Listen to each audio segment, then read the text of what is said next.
И всяка дума, която Аристотел ни казва, дошъл ни е на крака, е мъдрост, която споделяме. Давам думата, защото пред такъв човешки, бих казала, подвиг, мога само да замълча. Благодаря за това спектакълно представяне. Чува ли се? Чува ли се? Сега чува ли се? Не, не се чува. Добре. Я да видим това дали ще работи по-добре.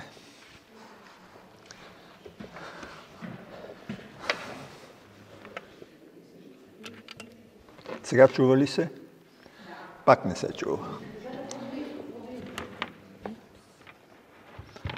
Така добре ли? Я добре ли е? Я подвижни.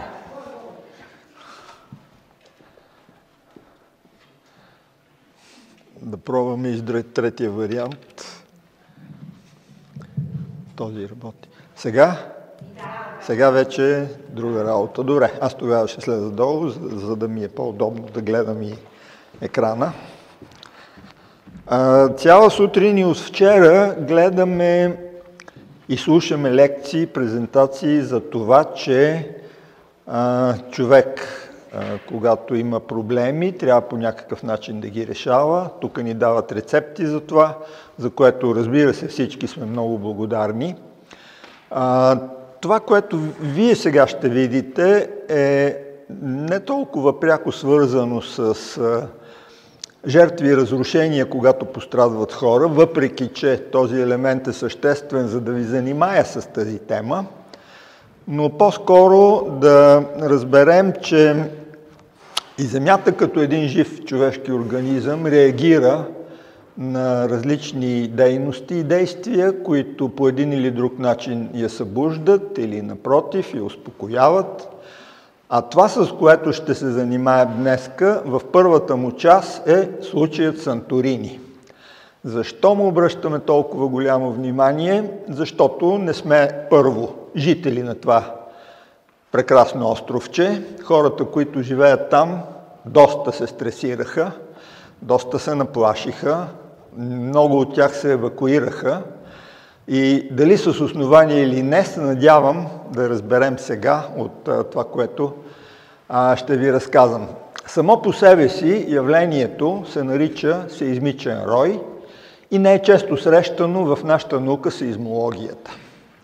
Това е събитие, което примерно се случва веднъж на 50-60 години, поради което и предизвиква огромен интерес, тъй като за този интервал от време науката сеизмология прави огромни скокове нагоре, следвайки общата тенденция на развитие на науките.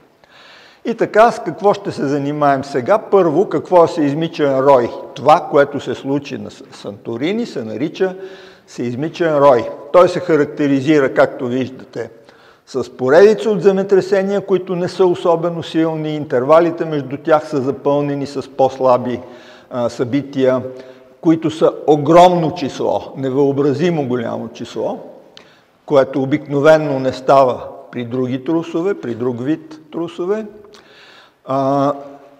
Както виждате, до момента има регистрирани над 20 000 земетресения и при отделянето на сеизмичната енергия се наблюдава нещо като постоянен процес. Това е явление, което непрекъснато става трущчета и сеизмичната енергия се отделя в порции сравнително дълго време.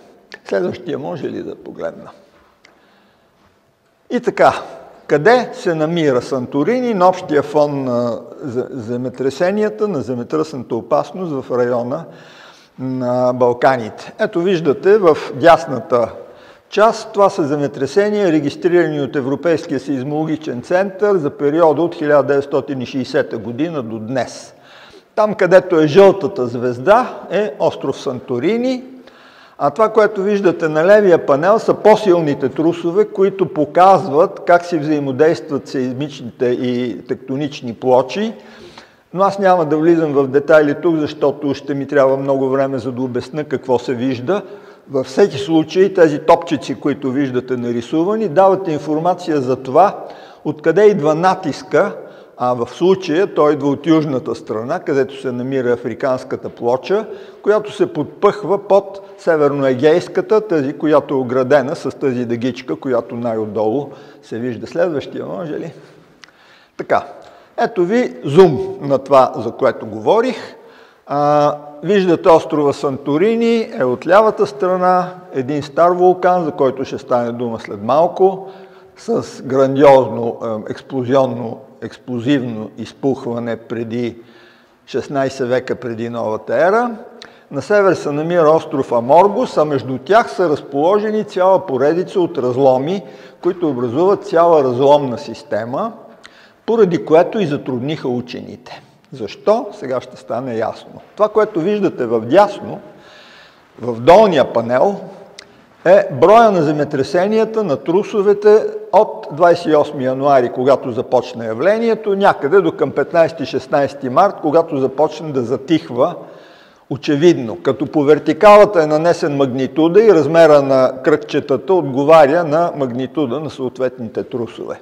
Същото това е в пространството, погледнато в план отгоре, на горния панел, където виждате как се разполагат тези трусове, които, пак казвам, затрудниха изключително много интерпретацията на учените. По две причини. Първо, наличието на тези тектонски разломи, които тук са означени с криви линии между двата острова. И второ, наличието на един мощен вулкан, какъвто е Санторини, активен. И до ден днешен хората, които са ходили там, може би виждат, че в средата има едно малко островче, което от време на време пуши. Това е активната Неа Камени. И другия вулкан, който се вижда с едно малко червено квадратче над Санторини, подводния вулкан Колумбус. Наличието на два вулкана и на цяла тектонска група от разломи затрудни учените да кажат за какво става, поради каква причина става този рой и защо точно сега, а не до сега не го е имало и какво означава, какво може да се очаква. След малко ще видим какви сценарии предложиха учените. Следващия, моля. Това е разпределението на трусовете по магнитуд, по брой от левия панел, по вертикалата е броя на събитията, по хоризонталата е магнитуда, т.е. виждате огромно количество трусове в интервала между 2 и 4 единици магнитудни на Рихтер и след това много по-слабичко, между 4 и 5 магнитуд графичка, която всъщност това разпределение е характерно за роевете. Това е друг критерий, по който учените го определят като сеизмичен рой. А от дясната страна е същата тази графика по време. Как се разпределят трусовете от 28 януари, виждате на долната ос, са нанесени датите 30, 4 февруари и така нататък, а по вертикалата отново броя на трусовете нормирана към някаква площ. Следващия. Левия панел ви показва, че отделянето на тази енергия между 28 и 30 януари, когато започва, всъщност 1 февруари е по-голямата активност, до към 10-14 февруари имате постоянно нарастване на отделената сеизмична енергия и някъде след 15 тя застава почти хоризонтална линия, т.е. престава да се отделя сеизмична енергия, което може би означава, че роят е затихнал. Вдясно е нещо друго, което пак казваме твърде полезно за специалистите учени, защото така разположени тези топчици показват, че напреженията, които действат при отделянето, при реализирането на тези събития, са на разтягане на северо-изток и на югозапад. Добре, но преди малко казахме, че отдолу африканската плоча бута на север, т.е. би трябвало да имате натиск север-юг. Да, но де-факто за роя това не важи, не съответства, което беше още една загадка за учените, защо пък точно така се разполагат тези събития и защо точно така се отделят тези напрежения, за които тези земетресения са отговорени, така да се каже. Следващия. И така, извинявайте, учените предложиха 4 сценария. Между впрочем, с роя се занимаваха както гръцките сеизмолози, така и сеизмолозите по цял свят, защото това стана хит и в мрежата, и в средствата за масова информация. Първият сценарий беше, че това е предвестник на много силно вулканско изригване и евентуално последвало го цунами. Сценарий, който е реализиран, както вече ви споменах, 16 век преди Христос. Тогава има грандиозно вулканско избухване. Тогава целият остров Санторини е, може би някъде ще видим картинка, един цял конус, който вследствие на това избухване шапката му я отнася взрива и остава това малко островче в средата, което видяхте на предната картинка. Следващия сценарий, който беше лансиран, е, че е предвестник на силен трус, отново свързан с цунами, който отговаря на сценарий от силното земетресение през 1956 година, което се развива точно в този интервал между двата острова, където бяха тектонските разломи, за които споменах на по-предната картинка. Третия вариант беше, че може да се случи най-лошото, т.е. да имате силен трус и мощно вулканско изригване, отново придружени с вълни цунами, или пък варианта по-слаб трус с по-слабо вулканско изригване, или комбинацията силен трус, слабо изригване, слаб трус, силно изригване. Това всъщност отговаряше на третия сценарий. И четвъртия сценарий беше, че това си е едно нормално развитие на сеизмичен рой, нещо, което е наблюдавано и друг път на други места, за което ще стане дума след малко. Когато направих анализ на цялата информация, която беше поднесена, главно по средствата за масова информация, но също така и в някои специализирани издания, аз се опитах да определя вероятността за всеки от сценариите и това са тия проценти, които ги виждате отдясно. Кой е най-вероятният, кой е по-малко вероятен, кой е още по-малко вероятен и се получиха тези данни, които аз веднага публикувах още преди 1 март, доколкото така имам спомен, в едно популярно издание, така или иначе това видя бял свят, когато все още всички се чудеха какво ще бъде развитието на този сеизмичен рой. Следващия. Ето го изригването за 1600 година, преди новата ера, за което ви споменах, как изглеждал Санторини най-ляво, когато е цял вулкан и как изглежда след избухването. Механизма на това избухване, тук в десния панел най-дясно на белия фон се вижда, нахлува вода от пукнатините, тъй като се активизира вулкана.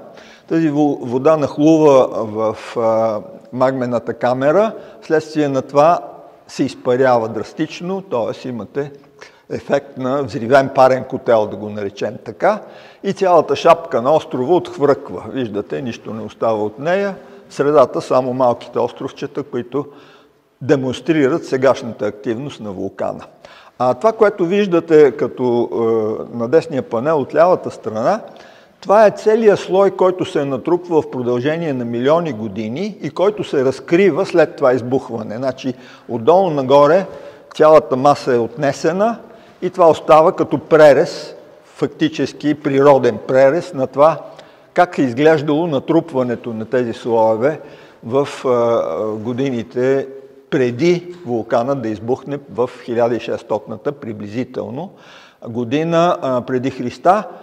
Учените смятат, че благодарение на това изригване е загинала критско-минойската цивилизация, тъй като е последвала грандиозна вулканска зима, която е ограничила добивите и всички удоволствия, на които са се радвали гърците до тогава, елините, да кажем така, и поради тази причина постепенно цивилизацията е загинала. Между впрочем, трябва да отбележа, че следи от това изригване се намират и в български пластове, които съответстват по възраст на изригването тогава. Следващия, моля.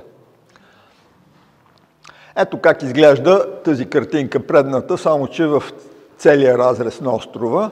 Виждате тази слизаща надолу зигзагообразна пътека. Ходил съм я цялата пеша отдолу догоре и отдолу догоре, за да разгледам пластовете как са се подредили вследствие на постоянната вулканична дейност. Това беше преди няколко години. Сега по същия начин изглежда, но тук бяха съобщени и няколко срутища на склона вследствие на сеизмичната активност, която тресеше хората в продължение на седмици. Следващия. Ето пък и другото събитие за потенциален сценарий. Земетресението 56-та година с магнитуд 7,5 и цунами на остров Ламоргос, този остров, който се намира на север от Санторини. Виждате наводненията от вълната цунами, там се виждат едни автобуси средата, средния слайд. Докъдето е стигнала водата, хората оглеждат съответните буклуци, които водата е нанесла. Трябва да ви кажа, че това цунами е имало височина в някои заливи на Аморгос от 20 метра. Най-силното цунами, известно в Европа през миналия век. Няма по-голям ефект на цунами през 20 век. Освен това на остров Аморгос, пак казвам, в определени заливи, които играят ролята на концентратори. И вдясно е разрушена църква, която всъщност е следствие на труса, който е станал тогава. Следващия. Разсъждавайки върху всичките тези сценарии, аз се досетих, че като млад специалист, още може би студент, бяхме учили за така наречения рой Мацуширо в Япония. Това, което виждате, е част от Япония.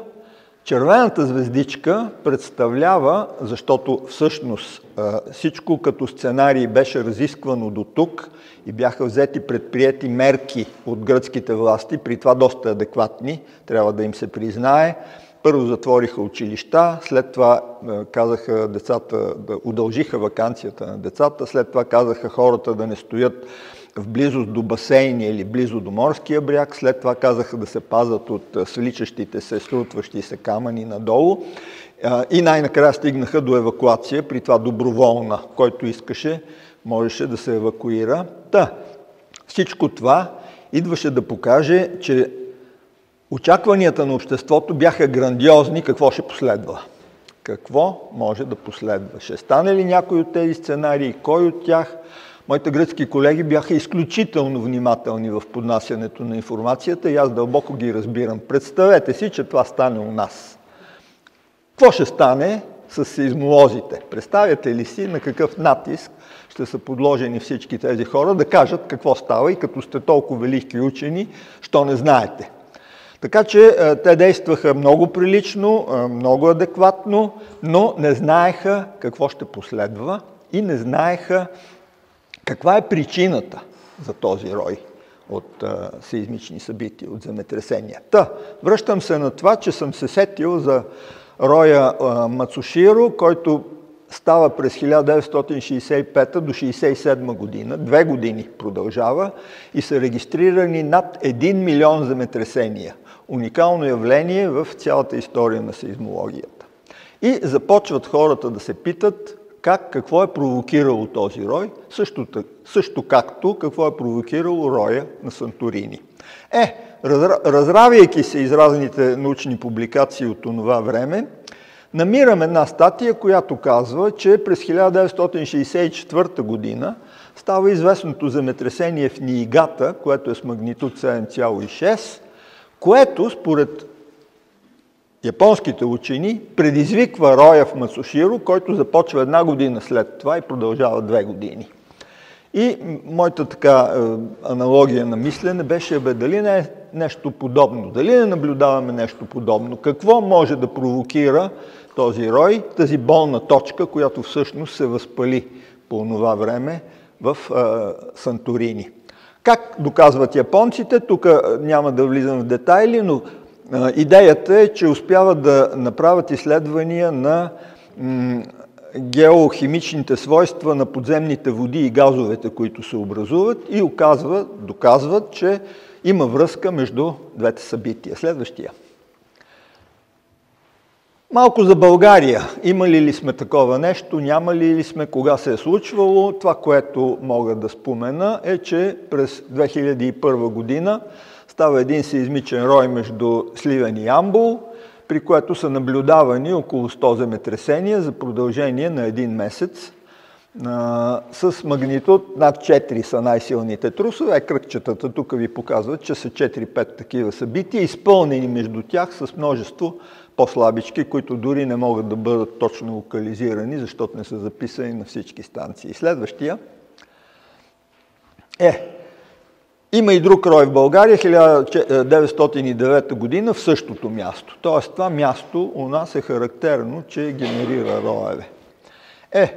Разсъждавайки върху това, което ви казах за връзката между труса Ниигата 64-та и роя Мацуширо 65-та-67, аз се сетих, че една година преди това, точно една година, на 6 февруари 2023 година, стана турското земетресение. Спомняте ли си, което уби 60 000 души най-малко и разруши огромно количество сгради и съоръжения, и то стана там, където е звездата с червения цвят.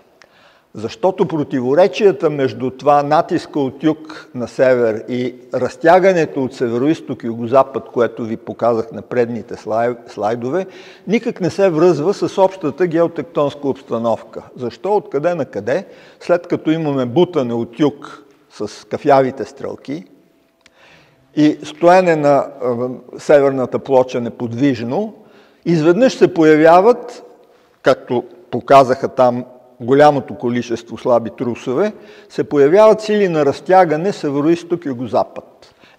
Една логическа схема такава би могла да бъде това, че този трус, който стана на 6 февруари 2023, е изиграл ролята на дърпане, на опъване в тази посока, и тя съвпада с североизток-югозапад, защото той е малко по-на юг от самия Санторини. Това е моето обяснение, не знам дали то е верно. Правя го по аналогия с труса за Мацуширо, за който вече ви споменах в Япония. Има ли още по тази тема? Какво се случи всъщност под земята? Кой от сценариите, как се доказа, че може би е този или може би е друг? Всъщност, в геологията има едно явление, което се нарича дайкообразуване. Това е явление, при което вие имате някакво разтягане на земната кора, при което се отварят малки пукнатини, малки относително, разбира се, казани, в което се внедрява магма. Влизането на твърдо тяло в твърдо тяло е доста сложен процес и не е много лесно обяснимо, но така или иначе такова явление е известно, доказано е многократно и в България, и на други места по света. Моделчето, което генерира този рой, най-вероятно е свързано с внедряване на магма по малки пукнатини, които, разпуквайки се, произвеждат тези трусчета, за които говориме, и докато се запълнат те, и след това се успокои. Между впрочем, вчера се появи ново съобщение, че имало земетресение с магнитуд 4,6 на същото място. Дали то е свързано с предния рой или не, аз не мога да кажа, защото още не е ясно какво ще последва. Но така или иначе, в моята представа, това явление беше типично явление на рой с дайкообразуване, т.е. внедряване на магма в по-малки такива обемчета, при което става разрушаване на скалата и отделяне на сеизмична енергия, защото всъщност всеки трус представлява разрушаване на твърдата земна кора, при което се отделят сеизмични вълни. Това, което виждате, е с такава дайка. Вижте, има една ивица, която върви по средата S-образно почти, виждате ли я? При която цвета е по-светъл. Сигурно личи. Това е дайка, която съм снимал на Антарктида преди много години. Просто типична, характерна дайка, която просто съм я поставил за илюстрация на това, че след като отгоре се отнеме земната среда, остават ясни явления за това как гореща магма се е вмъкнала между седиментни скали и ги е изпекла по границите от двете страни, което е сигурно доказателство, че това е процес на дайкообразуване. Мисля, че по този въпрос стига толкова. Дайте следващия. Мисля, че време имаме ли? Интересно ли ви или ви досъдих? Ако съм ви досъдил, сега ще ви занимая с нещо по-друго, пак свързано с моята професия. Става дума за така наречените звездотресения. Явления, при които върху звезди се наблюдават явления много приличащи на земетресения. Сега тук веднага възникват въпросите, тия хора май не спират да си фантазират, как така пък ще се установи, че някъде си ще стават трусове и че ние може да измерваме тяхната сила и мощ от разстояние и още цял друг куп такива въпроси, които нормално логически мислещия човек веднага би попитал какво става, как пък точно това се получава. Сега ще се опитам да ви обясна за какво става дума. Това е една идея, която ме занимава примерно от година време и поради което съм внимавал повече в тази посока. И така, на първо място астрофизиците поставят така наречените звездотресения върху компактни звезди. Компактните звезди са едни много странни космически обекти, които представляват сравнително малки по обем, но с твърда повърхност звезди, нещо като планети с много тънка кора и запълнена с суперфлуиди, вътрешна суперфлуидна маса. Някои от тези звезди имат свойството да се въртят с около 2000 оборота в секунда. Представете си едно Слънце, което се върти с 2000 оборота в секунда, а как не го пръсва центробежната сила, трудна работа за физическо представяне, но те се характеризират с това, че имат грандиозно силни магнитни полета, които всъщност държат плазмата в едно обемче, т.е. не позволяват тя да се пръсне веднага вследствие на високата скорост на оборот и въртене. Тези звезди, казахме вече, са съставени от твърда кора и свръхфлуидна вътрешност, при което звездотресението представлява такова внезапно пренареждане на самата кора на звездата. Получават се всякакви ефекти физически, които аз сега няма да се задълбочавам, но учените са установили, след малко ще кажа как, че този вид звезди имат звездотресения с следния характер. Първо, или се разрушава твърдата кора и част от флуида изхвърча вследствие на центробежните сили и се разпръсква в космическото пространство, или чрез образуване на плуващи еластични планини, които са толкова силно деформирани, че плуват като вълни върху кората на самата звезда и с бясна скорост всичко това се става в Вселената. И всичко това е свързано с изключително високи енергийни емисии. Отделят се основно фотони и по-малко други елементарни частици, като протони, тъй като основно тези звезди са съставени от водород. Или се превръщат от водород в хелий, или нещо подобно се случва според астрофизиката. Следващото слайдче. Сега ние ще се занимаваме не с такива звезди, защото там е много трудно да се установи какво точно става. Моделите, които правят, са доста противоречиви и няма еднозначно решение на това какво наистина точно става върху свръхтвърдите, така наречени пулсари-магнетари или както още там им викат астрономите. Ние ще се занимаваме с земетресения основно върху звездотресения, върху флуидни звезди. С това ще се занимаваме и сега ще се опитам да ви дам аргументи за това какво може и какво не може да се направи за оценката на тези звездотресения. Под флуидни звезди се разбират звезди като нашето Слънце. Звезди, които са съставени от плазма, с една дума казано. Малко е опростено, но това ще ни върши работа за нататък. И така, Те се характеризират, тези звездотресения, с проявата на повърхностни сеизмични вълни. Какво е това, ще видите след малко. За калибрация, т.е. колко силни са тези трусове, са използвани слънчеви трусове, защото са били регистрирани много и ясно, еднозначно от различни космически апарати. И накрая колко силни могат да бъдат те, т.е. какъв магнитуд да имат, като тази оценка съм я правил въз основа на магнитуда на земетръсната скала на Рихтер. След малко ще видите как се прави това. Не е трудно. Дайте ми следващия слайд.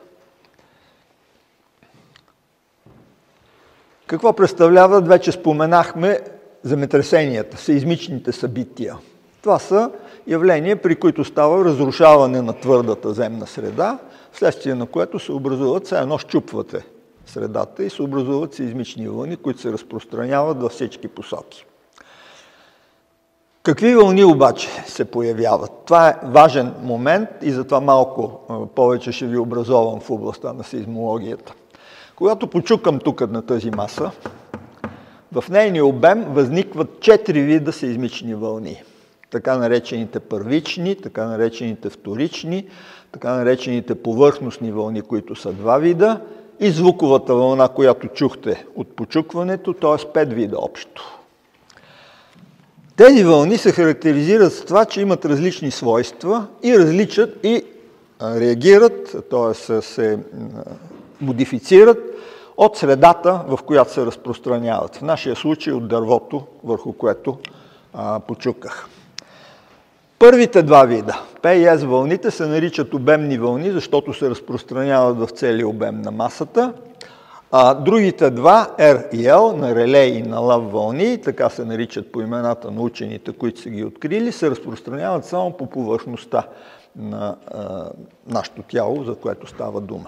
И накрая следва така наречената опашка, която представлява сумата от всички вълни, които се разпространяват в обема на тялото и те затихват постепенно. Спирате да ги чувате. Ако сложим сеизмограф тук, той ще спре и да регистрира след няколко секунди тези вълни, които образувах от почукването. Следващия.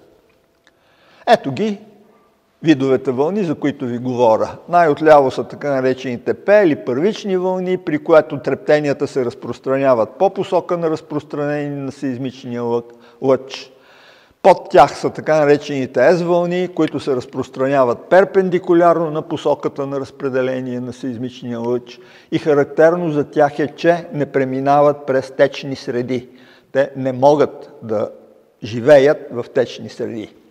Горе вдясно са вълните на лъв, при което частиците извършват доста изкълчващи движения на средата по посока на лъча, червената стрелкичка, и най-отдолу са така наречените релей вълни, вълни на релей, които всъщност представляват вълните, които вие виждате в морските басейни, или ако пуснете камъче в леген с вода, ще видите тези вълни. Това са релеевски вълни, които се разпространяват само по повърхността на течността в легена. Дайте ми следващия.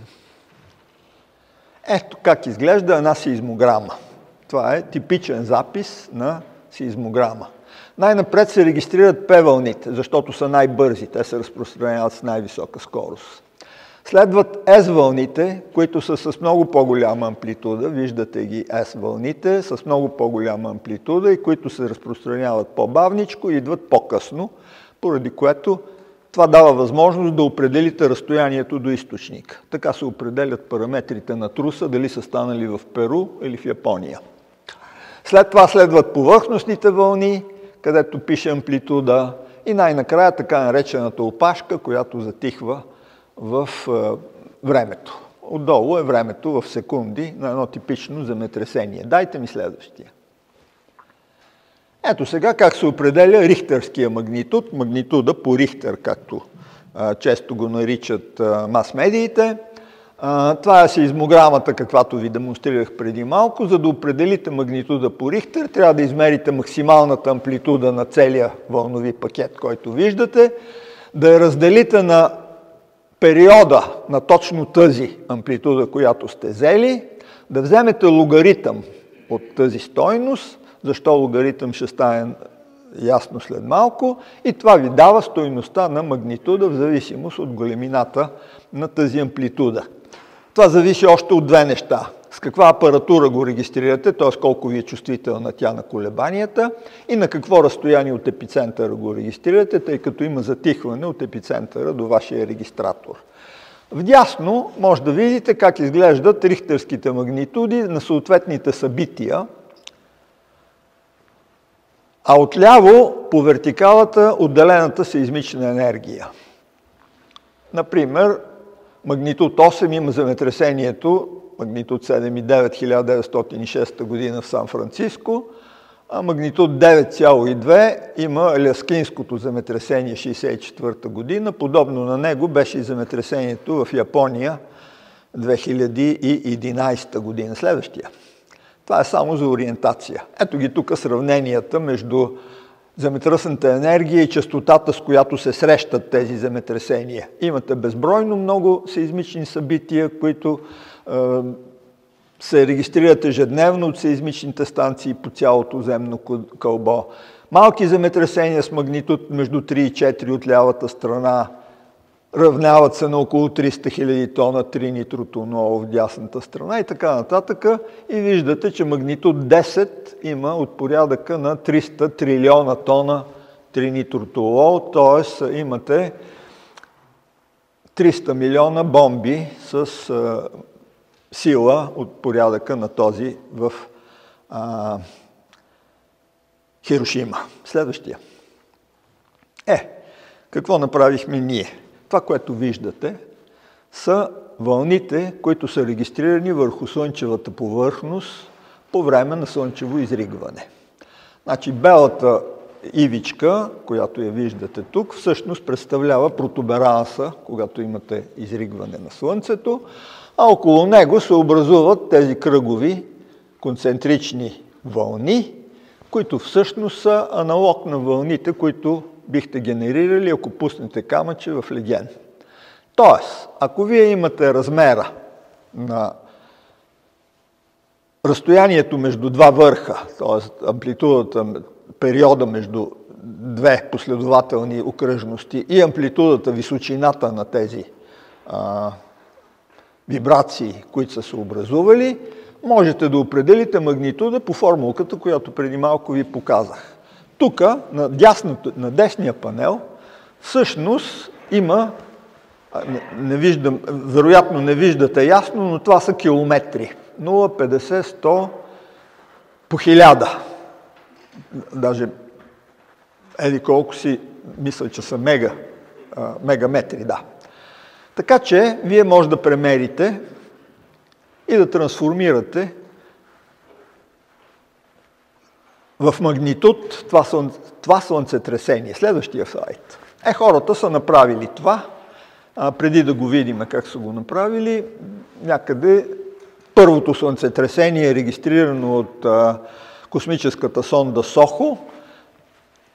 Такова аналогично на това, което ви показах на предния слайд, е регистрирано на 9 юли 1996 година, когато виждат видими повърхностни вълни върху хелиосферата на Слънцето и са го трансформирали по-умни хора и по-учени от нас и се оказало, че сеизмичната енергия на тези вълни се определя в рамките на магнитуд от порядъка на 11,3 от скалата на Рихтер.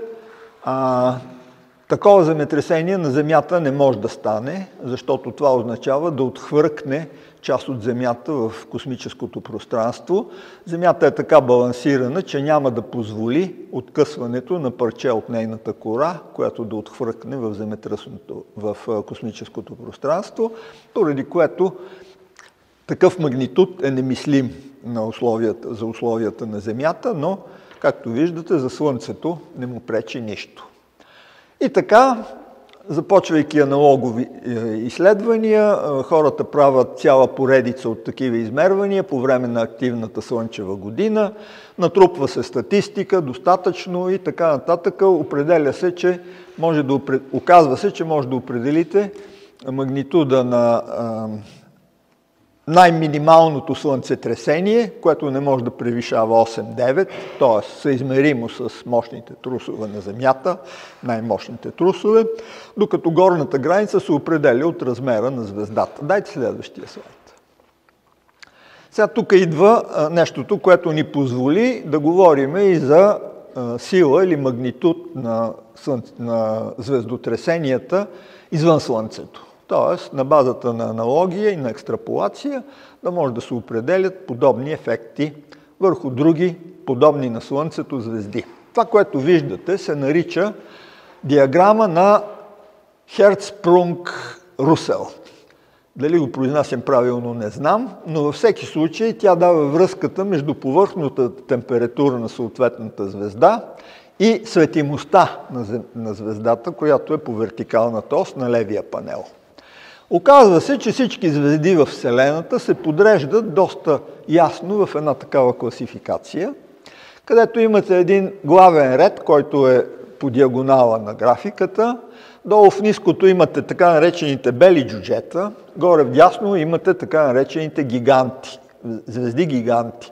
При това те могат да бъдат по-високотемпературни или по-ниско температурни и над тях са така наречените супергиганти. Най-яркият представител, за който пишат и медиите, е така наречената звезда Бетелгеезе, за която след малко ще стане дума пак, дали може да избухне и дали може да ни навреди по някакъв начин.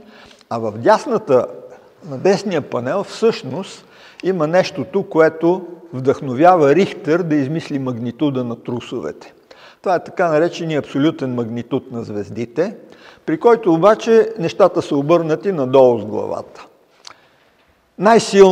Най-мощните звезди, най-силно светещите звезди имат отрицателни магнитуди.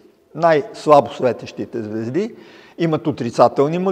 имат положителни магнитуди. Значи виждате, супергигантите са с магнитуд минус 10 от тази същата графика на Русел. Най-слабо светещите, джуджетата, са с магнитуд плюс 20. Започнахме от магнитуда на Рихтер, който е вдъхновен от звездния магнитуд в Калтек, когато става това 30 и някоя година на миналия век. Обаче тук се оказа, че нещата са обърнати надолу с главата. Следващия слайд.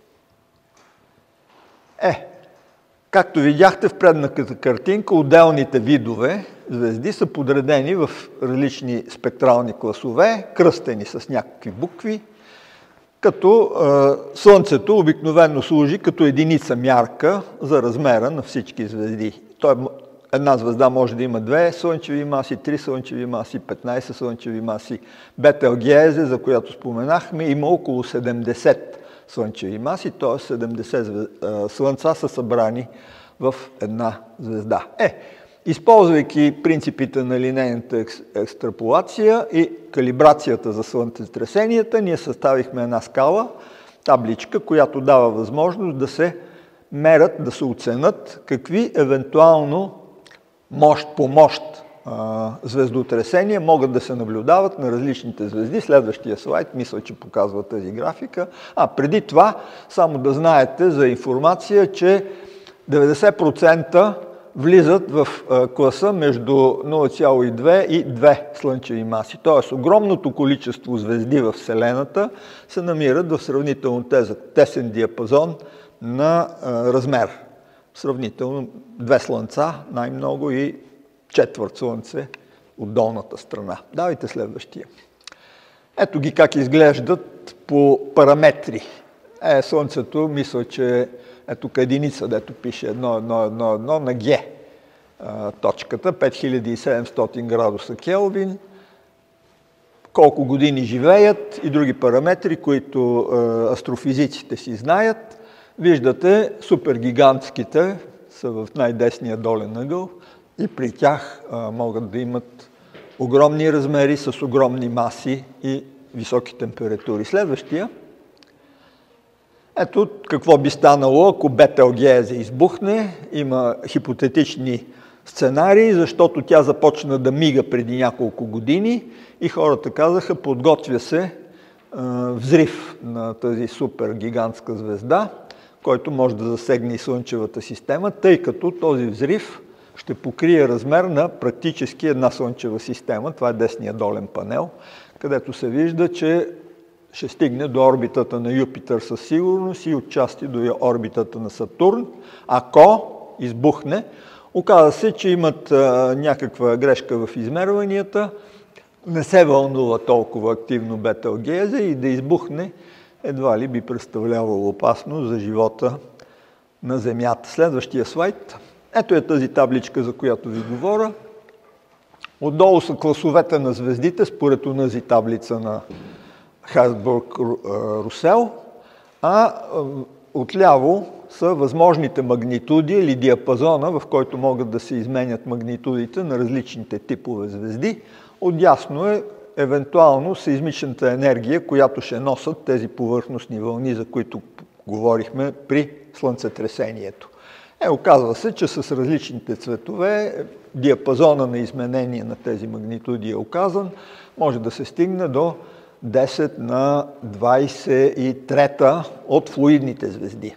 От онези супер твърдите, дето говорихме в началото за тях, енергията на, тук е сравнено на слънцетресението, е около 30 000 пъти по-голяма от магнитуда на трусовете в Турция под 7,8 или Мянмар, който преди няколко дни стана, с магнитуд 7,7. Дайте следващия. Това са диапазоните на изменение на евентуалните стойности на магнитудите на звездотресенията за различните видове звезди. Те са определени, пак казвам, на базата на екстраполация и логика за това какво би станало ако. Следващия. Благодаря. Сега време за въпроси. Естествено може, стига да мога да отговоря.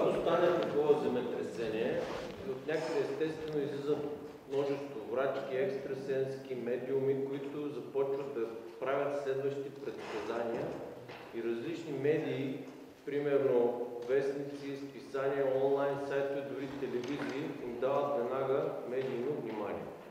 Що се получава така?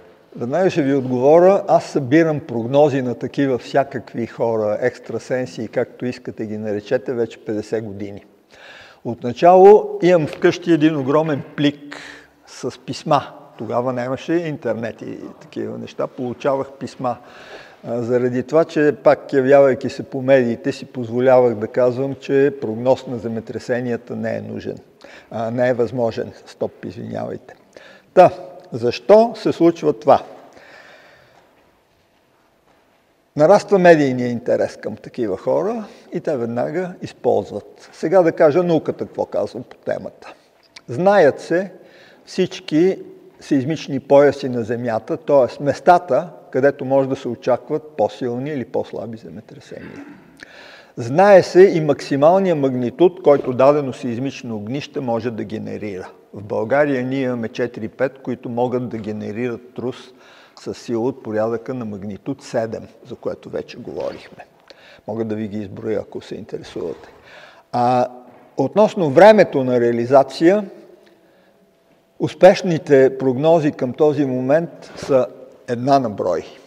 Става през 1976 година в Китай, когато имате проявата на безброй много предвестници, признаци, че нещо предстои. Започват форшокове, по-слаби трусове, които се усилват. Започват да се наблюдават аномалии в земното електрично поле. Започват да излизат животни от дупките си. Започват да се менят нивата на подземните води в кладенците населените, които живеят там. Започват да се чувстват необичайни миризми и колкото искате още такива неща.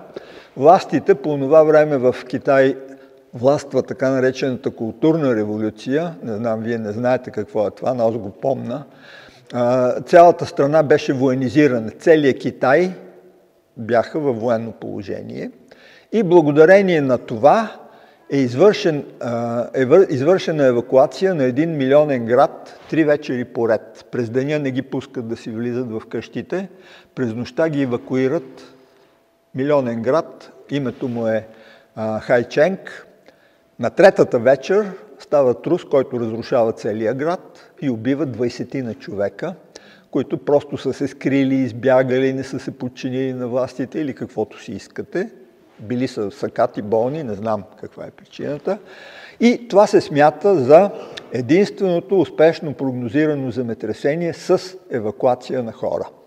След това китайците имат още 3 такива прогнози, без евакуация, понеже са по-слаби трусовете и организация такава не е била необходима.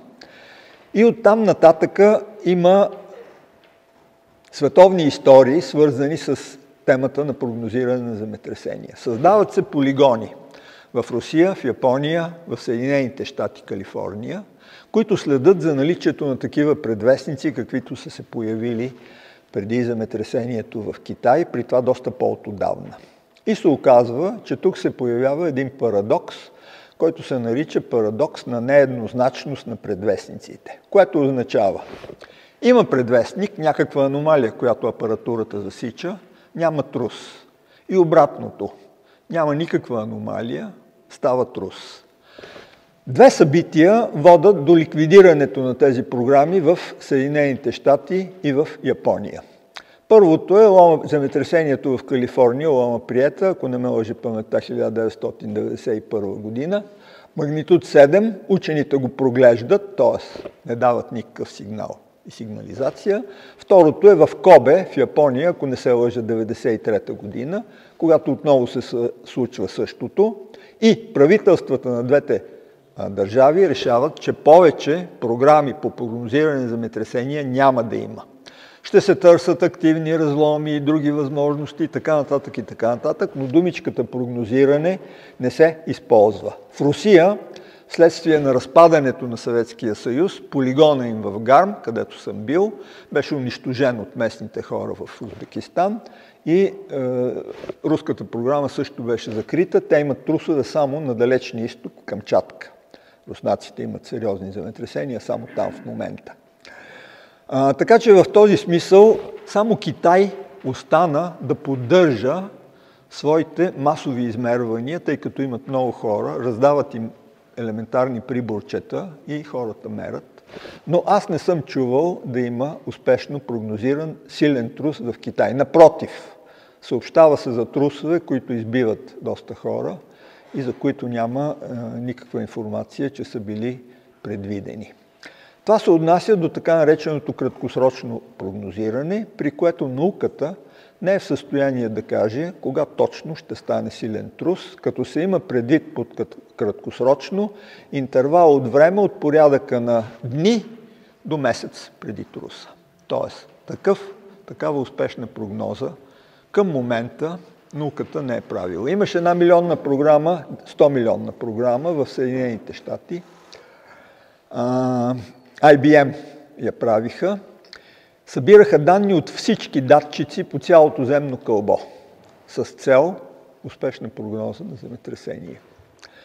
Тази програма приключи. Аз не съм чул американците да са издали прогноза за някое събитие по света.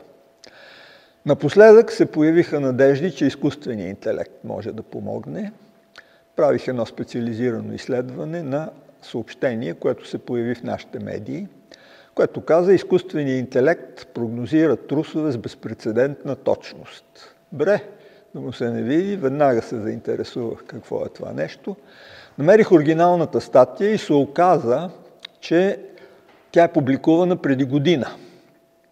1 година след това се появява това съобщение, като е описано подробно, че този проект е спечелил първо място в едно състезание по изкуствен интелект в Китай, където са участвали 600 проекта. Тия хора са спечелили първо място и безпрецедентната точност е оценена на 60%. Аз разгледах картинките, които придружават тази публикация и се оказа, че грешката между очакваното и прогнозираното събитие по разстояние е от порядъка на 430 км. Като целта е 1 седмица преди това учените да кажат, в този участък ще стане трус. По магнитуд точността е половин магнитудна единица, което за слабите трусове не е нищо, но за силните е драстична разлика. Не е все едно дали ще имате трус с магнитуд 6 или с магнитуд 6,5. При големите магнитуди това влияе силно. Такъв модел го приложих за нашите огнища, българските. Оказа се, че този модел не може да различи трус, който става в Варненско. То може да го прати в Пловдив или в Горна Оряховица и да каже успешна е прогнозата, защото влиза в интервала 450 км. Тоест, нещата пак са от медиен ефект, както и тези, които се появяват и казват, аз прогнозирах турското земетресение, аз прогнозирам гръцкия рой и така нататък. Всичко това са спекулации и начин медиите да си дигнат малко тиража. Нещо да кажете за Испания за преди около месец. Къде? Испания. Испания ли? Да. Не съм чул. С липсата на енергия, на захранване, Този случай, дето изпаднаха в блекаут. Този случай, оле мале, там направиха на идиоти целия свят.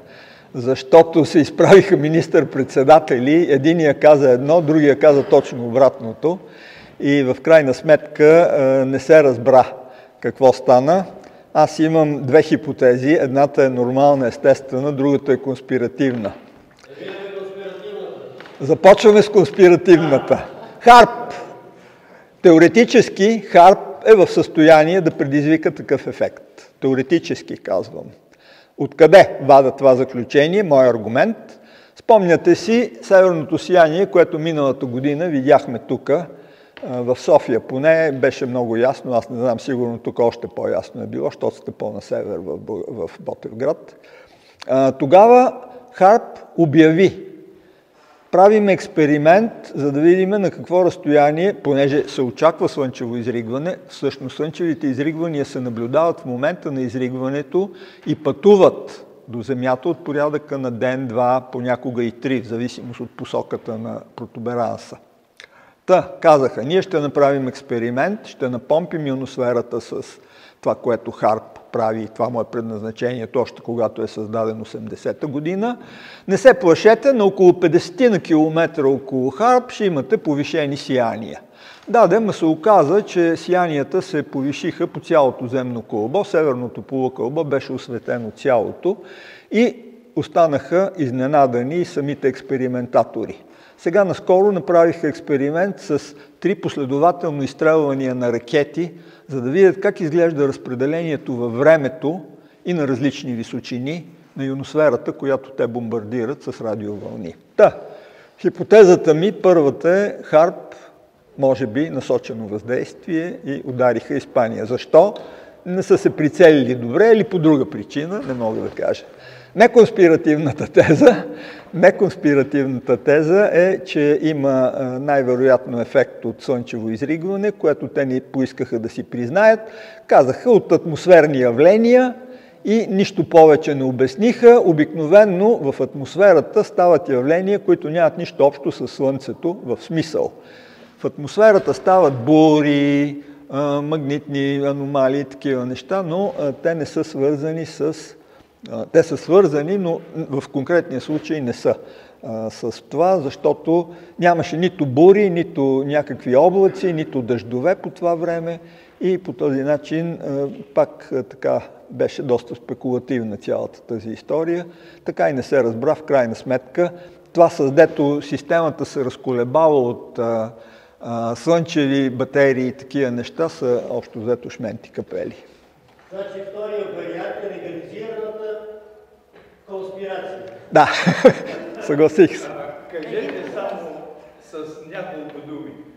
Казвате, че имате съотношение между прогнозите сбъднати и несбъднати. А имате ли някакво наблюдение върху сбъднатите конспиративни теории и тези, които ги отричат? Веднага отговарям. Да, аз правих такива изследвания, защото те ми пишат след като стане събитие и казват следващото го чакаме еди кога си. Почти никоя от тези прогнози не се сбъдна, с изключение на една. Не знам дали сте чували за феномена Майя Попова. Майя Попова казва, че чрез тялото си чувства кога ще има следващ трус и къде ще е разположен той.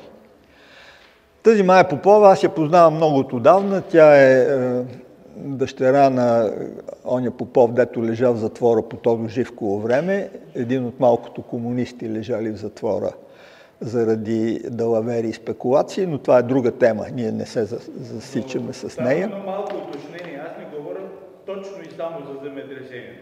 Въобще съотношението на сбъдването на конспиративните теории... Не мога да ви отговоря на тази тема. Само за земетресенията мога да отговарям, защото знам как изглежда ситуацията. Тази Мая ми се обаждаше няколко дни поред и казваше, чакам втори силен трус, тъй като първия беше в Измит по това време, 1999, ако не ме лъже паметта. Тя беше много настоятелна и наистина стана трус с магнитуд 7,2, който доразруши един съседен град. И това е единственото ситуация, при която аз съм бил свидетел на предварително заявено намерение, че ще има трус и реализация на този. Друг път тя не успя, защото имаше още много прогнози, нали? Тя не се спря до там. Изменението на климата в последните години и покачването на температурите, тези горещи лета, които наблюдаваме въобще през цялата година, имат ли нещо общо с проекти за затъмняване на Слънцето? Пак ще влезем в конспирациите. Да. Пак ще влезем в конспирациите. Защото не е наша тема, нещо, което ние, ежедневните хора, познаваме. Точно така е. Непрекъснато се правят такива, как да кажа, внушения и експерименти, освен всичко друго. До сега аз не съм бил свидетел на, как да кажа, научно обосноваване на подобна история. Има институции, които се занимават с това, основно военни, поради което и тези изследвания са доста засекретени, както може да се очаква, но на мен не ми се вярва, че може да влияеме на Слънцето върху повърхността на Земята, въпреки че може би и такива опити се правят. Такъв проект се разписва. Той е европейски.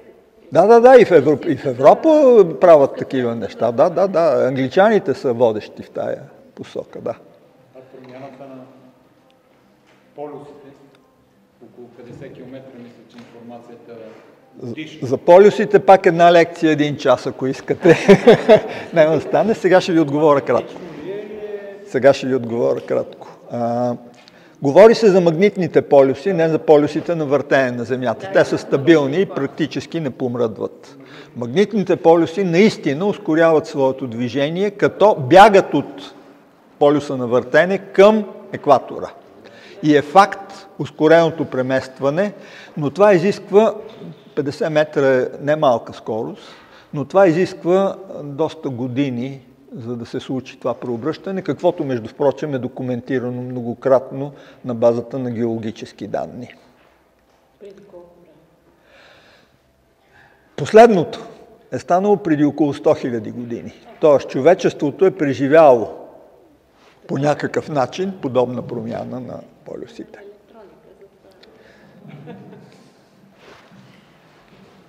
Много ви благодаря за цялото внимание и за всичко. Благодаря.